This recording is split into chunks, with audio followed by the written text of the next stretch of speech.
बारिश में नदी पार वाला ससुराल। बरसात का मौसम था। आसमान में काले बादल छाए रहते और हर रोज गरज चमक के साथ पानी बरसता। गांव के चारों ओर हरियाली फैल गई थी, मगर इसी हरियाली के साथ साथ मुसीबतें भी बढ़ गई थीं। गांव के बीच से बहने वाली नदी इस बार कुछ ज्यादा ही उफान पर थी। उसका पानी दोनों किनारों को लंघ कर खेतों तक आ गया था। गांव के लोग जब भी इस नदी का जिक्र करते तो कहते, नदी हमारी जीवन रेखा भी है और परेशानी भी, क्योंकि गर्मी में यही नदी उन्हें पानी देती, मगर बरसात में यही नदी राक्षसी रूप धारण कर लेती।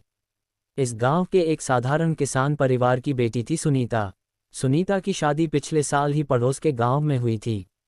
उसका ससुराल इस नदी के उस पार था। शादी के बाद वह जब भी अपने मायके आती तो नदी पार करके ही आती थी।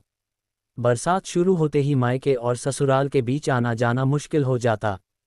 कभी नाव नहीं मिलती तो कभी नदी इतनी तेज होती कि नाविक भी नाव डालने से मना कर देते।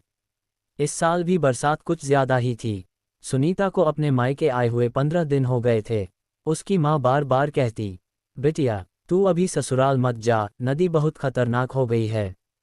पानी का बहाव इतना तेज है कि नाव पलट सकती है। मगर सुनीता को चिंता थी कि उसके पति अजय अकेले होंगे। खेतों का काम, घर की जिम्मेदारी सब वही संभाल रहे होंगे। उसने निश्चय किया कि चाहे जैसे भी हो, उसे नदी पार कर ससुराल पहुंचना ही है। नदी का भयावह रूप। अगले दिन सुबह से ही बारिश लगातार हो रही थी। सुनीता अपनी गठरी बांधकर निकलने को तैयार हो गई। पिता ने रोकते हुए कहा, बिटिया आज मत जा, पानी और बढ़ गया है। लेकिन सुनीता जिद पर अड़ी रही। उसने कहा, बाबूजी, अजय अकेले हैं। अगर मैं ही यहाँ रुक जाऊं तो उन्हें कौन संभालेगा। मैं जाऊंगी। पिता ने हार मानकर गांव के नाविक रामदीन को बुलाया। रामदीन बूढ़ा मगर अनुभवी नाविक था। उसने नदी की ओर देखा और बोला, बिटिया यह नदी आज शांत नहीं है, मगर अगर तू बहुत ही जिद करती है तो मैं कोशिश कर सकता हूँ। बस भगवान का नाम लेकर बैठ जाना। सुनीता ने हिम्मत जुटाई और नाव पर चढ़ गई। नाव में सफर। नदी का पानी ऊपर ऊपर घूम रहा था। लहरें नाव को झूले की तरह हिला रही थीं। कभी नाव ऊपर उठ जाती, कभी नीचे गिर जाती। सुनीता का दिल जोर जोर से धड़क रहा था। उसने दोनों हाथों से नाव की लकड़ी पकड़ ली। रामदीन हर लहर पर जोर से चप्पू मारता और कहता, डर मत बेटी, मैं हूं न। ये नदी मुझे बचपन से जानती है। मगर अंदर ही अंदर रामदीन भी डर रहा था, क्योंकि इस बार का पानी सचमुच बहुत तेज था। आधे रास्ते पहुंचते ही एक बड़ी लहर आई और नाव हिल गई। सुनीता चीख पड़ी, अरे बाप रे। रामदीन ने तुरंत नाव को संभाला और बोला, हिम्मत रख, बस थोड़ा और। ससुराल का किनारा। आखिरकार नाव धीरे धीरे उस पार पहुंच गई। सुनीता ने राहत की सांस ली और भगवान का शुक्रिया किया। किनारे पर पहुंचते ही उसने नदी की ओर देखा। ऐसा लग रहा था मानो नदी ने उसे किसी बड़ी परीक्षा से गुजारा हो। ससुराल पहुंचने पर अजय ने सुनीता को देखकर कहा, तुम आ गई। मुझे लगा तुम बरसात में नहीं आ पाओगी। मैं तो तुम्हें लेने ही आने वाला था। सुनीता मुस्कुराकर बोली, सोचा अगर तुम मुझे लेने आते और कहीं नदी में फंस जाते तो क्या होता, इसलिए मैं ही चली आई।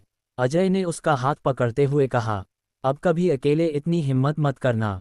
ये नदी जितनी सुंदर है उतनी ही खतरनाक भी। सुनीता ससुराल तो पहुंच गई थी, मगर उसका मन अब भी उस भयावह नदी में अटका हुआ था। जब भी वह आंखें बंद करती, उसे वही लहरें याद आती जो नाव को इधर उधर हिला रही थीं। रात को बरामदे में बैठी सुनीता ने अजय से कहा, जानते हो, मुझे लगा था कि आज मैं पार नहीं कर पाऊंगी। ऐसा लग रहा था मानो नदी मुझे खींचकर अपने अंदर समा लेगी। अजय ने उसका हाथ थाम लिया और बोला, सुनीता, इस नदी ने हमेशा हमारे गांव की परीक्षा ली है। बचपन से मैं देखता आया हूं, जब बरसात होती है तो लोग मायके ससुराल में महीनों फंसे रह जाते हैं। कई बार हादसे भी हुए हैं, लेकिन यही नदी हमें जीने का सहारा भी देती है। खेती बाड़ी इसी के पानी से होती है। सुनीता ने सिर हिलाकर कहा, हाँ, पर सच कहूं तो आज मुझे समझ आया कि जीवन कितना नाजुक है। अगर नाव उलट जाती तो न जाने क्या होता। गांव में चर्चा। दूसरे दिन गांव की औरतें सुनीता से मिलने आईं। वे सब उसे देखकर चकित थीं। एक औरत बोली, अरे बहू, तू इस पानी में भी पार कर गई। तेरी हिम्मत तो गजब है। दूसरी ने कहा, हम तो महीनों नदी शांत होने का इंतजार करते हैं, मगर तूने तो कमाल कर दिया। सुनीता बस मुस्कुरा दी, मगर अंदर से वह जानती थी कि यह सिर्फ उसकी हिम्मत नहीं थी, बल्कि नाविक रामदीन की समझदारी भी थी। उसने तय किया कि अगली बार वह इतनी बड़ी जिद नहीं करेगी। अचानक मुसीबत। कुछ दिन बीते ही थे कि बरसात और तेज हो गई। नदी का पानी इस कदर बढ़ गया कि कई खेत डूब गए। गांव के लोग परेशान हो उठे। एक रात अचानक खबर आई कि नदी का बांध टूट गया है और पानी गांव की ओर बढ़ रहा है। लोग भाग दौड़ में लग गए। अजय भी तुरंत दरवाज़ा बंद करके सुनीता से बोला, चलो जल्दी, हमें ऊंचाई की ओर जाना होगा। सुनीता ने कांपते स्वर में कहा, हमारे घर का क्या होगा? सामान, अनाज सब। अजय ने समझाया, जान है तो जहान है। अभी सबसे ज़रूरी है कि हम नदी से बचकर किसी सुरक्षित जगह चलें। सुरक्षित ठिकाना। गांव के सारे लोग पास के मंदिर की ऊंची पहाड़ी पर पहुंच गए। बारिश लगातार हो रही थी। बच्चे रो रहे थे, बूढ़े ठंड से कांप रहे थे, मगर सब एक दूसरे को संभाल रहे थे। सुनीता ने देखा कि औरतें बच्चों को भीगने से बचाने के लिए अपने दुपट्टे उड़ा रही थीं। अजय गांव के और लड़कों के साथ मिलकर बुजुर्गों को सहारा दे रहा था। उसने सोचा, यही असली जिंदगी है। जब संकट आता है तो सब मिलकर एक दूसरे का सहारा बन जाते हैं। नदी का सबक। 2 दिन बाद जब पानी थोड़ा कम हुआ तो लोग धीरे धीरे वापस घर लौटने लगे। खेत बर्बाद हो चुके थे, घर की दीवारें गिर गई थीं, मगर लोग शुक्र मना रहे थे कि उनकी जान बच गई। अजय ने सुनीता से कहा, देखो, इस बार नदी ने हमें बहुत बड़ी सीख दी है। हम सोचते हैं कि सब कुछ हमारा है, खेत, घर, अनाज, मगर असली सच यह है कि एक लहर में सब कुछ चला जाता है। इसलिए जीवन को बांध कर नहीं, बल्कि जीकर बिताना चाहिए। सुनीता ने गहरी सांस ली और बोली, हाँ, और मुझे भी समझ आ गया कि यह नदी सिर्फ रास्ता नहीं है, ये हमारी किस्मत की परख है। हर बार जब हम इसे पार करते हैं, हम एक नई सीख लेकर लौटते हैं। बरसात का मौसम अभी खत्म नहीं हुआ था। आसमान में बादल रोज गरजते और कभी भी मूसलाधार बारिश शुरू हो जाती। खेत पानी से लबालब भरे थे और गांव के रास्ते कीचड़ से पटे हुए थे। सुनीता का ससुराल नदी किनारे ही था, इसलिए हर वक्त पानी का डर बना रहता। अब जब बांध टूट चुका था और कई घरों में दरारें पड़ चुकी थीं, तो गांव के लोग इकट्ठा होकर बैठक करने लगे। गांव की बैठक। गांव के चौपाल पर सब इकट्ठा हुए। बुजुर्गों में से एक बोले, भाइयों, यह नदी अब हमारे बस की नहीं रही। हर साल यही हाल होता है। खेत बर्बाद, घर टूट फूट और जान का खतरा। कुछ तो उपाय करना होगा। एक नौजवान बोला, हमें मिलकर एक मजबूत बांध बनाना चाहिए। सरकार की तरफ देखने से कुछ नहीं होगा, अपने गांव को हमें ही बचाना होगा। अजय भी आगे आया और बोला, सही कहा, अगर हम सब मिलकर मेहनत करें तो यह नदी हमें नुकसान नहीं पहुंचा पाएगी। हम लकड़ी, मिट्टी और पत्थर से नया बांध बनाएंगे। यह मुश्किल ज़रूर है, मगर नामुमकिन नहीं। लोगों ने हाँ में हाँ मिलाए और तय किया कि अगले ही दिन से काम शुरू होगा। सुनीता का योगदान। सुनीता ये सब सुन रही थी। उसके मन में आया, सिर्फ पुरुष ही क्यों मेहनत करें, औरतें भी तो मदद कर सकती हैं। उसने अपनी सास से कहा, अम्मा, हम औरतें भी बांध बनाने में हाथ बटा सकते हैं। अगर हम मिट्टी ढोकर लाएं या बच्चों की देखभाल करें तो काम जल्दी होगा। सास ने पहले मना किया, बहू, ये मर्दों का काम है, तू घर में रह। मगर सुनीता अड़ी रही, अम्मा, जब बाढ़ सबको डुबो देती है तो वह औरत मर्द नहीं देखती, तो काम में फर्क क्यों हो। आखिरकार औरतें भी तैयार हो गईं। अगले दिन जब गांव वाले काम करने पहुंचे तो औरतें मिट्टी की टोकरियां ढोने लगीं, बच्चे पानी के छोटे गड्ढों से मिट्टी लाकर भरते और बूढ़े लोग चाय पानी बनाकर सबको पिलाते। मेहनत का रंग। 3 दिन तक लगातार काम चलता रहा। बारिश रुक रुक कर हो रही थी।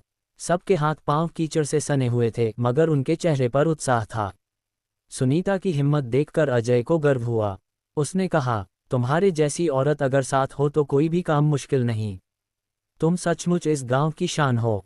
सुनीता मुस्कुरा दी। उसे महसूस हुआ कि अब ये गांव सिर्फ उसका ससुराल नहीं रहा, बल्कि उसका अपना घर बन गया है। नदी की नई परीक्षा। जब लोग राहत की सांस ले ही रहे थे कि अचानक चौथे दिन नदी ने फिर उफान पकड़ा। बादल फटने जैसी बारिश हुई और पानी बांध की ओर तेजी से बढ़ा। गांव वाले चौपाल पर इकट्ठा हुए। सबकी आंखों में डर था। किसी ने कहा, अगर बांध टूटा तो सब खत्म हो जाएगा। अजय ने जोर से कहा, डरने की नहीं, लड़ने की जरूरत है। चलो सब बांध की तरफ। जब तक जान है, इस बांध को टूटने नहीं देंगे। गांव वाले मशालें और औजार लेकर दौड़ पड़े। औरतें भी पीछे नहीं रहीं। सुनीता ने अपनी सखियों को बुलाया और कहा, आओ, हम भी मदद करें। आज की रात हमारी असली परीक्षा है। रात घिर चुकी थी। आसमान काला था और बिजली लगातार चमक रही थी। गरज की आवाज से मानो धरती कांप रही हो। गांव के सारे लोग बांध की तरफ दौड़े। हर किसी के दिल में एक ही डर था, अगर बांध टूट गया तो पूरा गांव डूब जाएगा। बांध पर संघर्ष। नदी का पानी बांध से टकराकर ऊपर उछल रहा था। कभी कभी तो लहरें बांध के ऊपर से छलक कर गिर जातीं। अजय और उसके साथी मिट्टी के बोरे बांध पर डाल रहे थे। औरतें टोकरियों में मिट्टी लाकर देतीं। सुनीता भी उनमें शामिल थी। उसने अपने दोनों हाथों में मिट्टी भरी और आवाज लगाए, भाइयों, डर मत, ये मिट्टी सिर्फ बांध को नहीं बल्कि हमारी उम्मीदों को भी मजबूत करेगी। उसकी आवाज सुनकर लोग और हिम्मत से जुट गए। बच्चों का हौसला। गांव के छोटे बच्चे भी चुप नहीं बैठे।